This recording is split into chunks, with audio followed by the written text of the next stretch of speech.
ஒரு விஜயதசமி அன்னைக்கு என் ஃபேமிலியோட எக்ஸ்ப்ளோர் பிளே ஸ்கூலுக்கு கொலு பார்க்க வந்தோம். ஸோ அந்த நாள் இப்போவும் எனக்கு ஞாபகம் இருக்குது.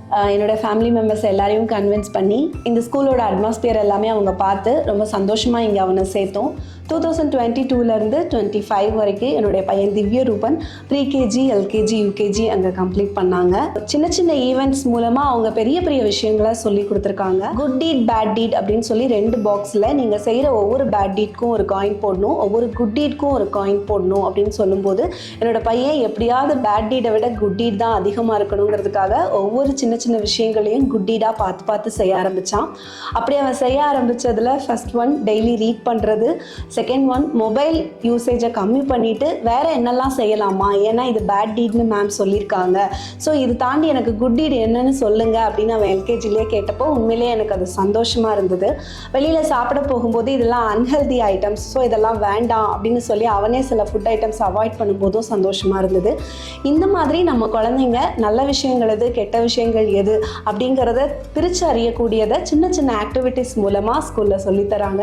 இது மட்டும் இல்லாமல் பேசிக்காக சின்ன சின்ன விஷயங்கள், அதாவது எழுதுறது, படிக்கிறது, ஆரம்பத்தில் அடிப்படையாக உள்ள விஷயங்களை நம்ம தெளிவாக எழுத கற்றுக்கிட்டோம்னா எப்படிப்பட்ட எஜுகேஷன் நமக்கு உள்ளே போனாலும் நம்மளால் அதை சமாளிக்க முடியும்.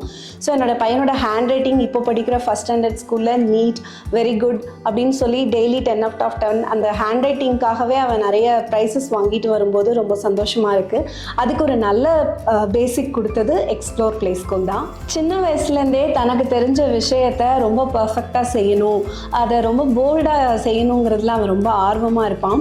ஸோ அந்த ஆர்வத்தை கரெக்டாக ஐடென்டிஃபை பண்ணி அவனுக்கு மைக்கில் பேசுகிறதுக்கு நிறைய வாய்ப்புகள் கொடுத்தாங்க.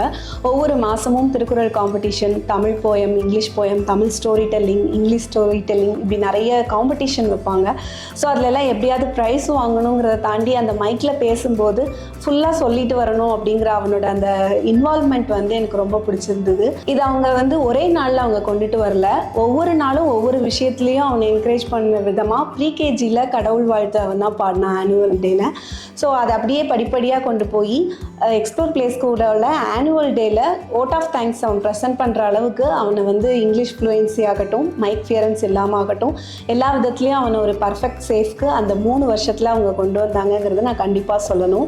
ஒவ்வொரு 3 மாதத்துக்கு ஒரு தடவையும் புது புது ஆக்டிவிட்டீஸ் அவங்களுக்கு சொல்லிக் கொடுக்குறதாகட்டும், எங்ககிட்ட மீட்டிங் மாதிரி வச்சு ஓப்பன் ஹவுஸில் வர சொல்லி எங்ககிட்ட அவங்களோட ஆக்டிவிட்டீஸ் பற்றி கேட்குறது, அது அவங்கள பாதிக்காத அளவுக்கு அவங்களுக்கு அதை எப்படி குட்டீடாக சொல்லி கொடுக்குறது, இதெல்லாமே டீச்சர்ஸ் ரொம்ப சப்போர்ட்டாக பண்ணாங்க. செக்டு நோட்டில் அவங்க எழுதுறதுக்கு ஃபஸ்ட்டு ப்ராக்டிஸ் கொடுக்குறாங்க.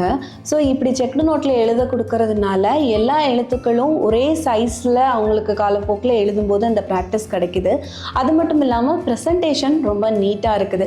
அந்த ப்ரெசன்டேஷன் நீட்டாக இருக்கும்போது தான் அவங்களால அந்த எழுத்துக்களை பார்க்குறதுக்கும் படிக்கிறதுக்கும் முடியும்.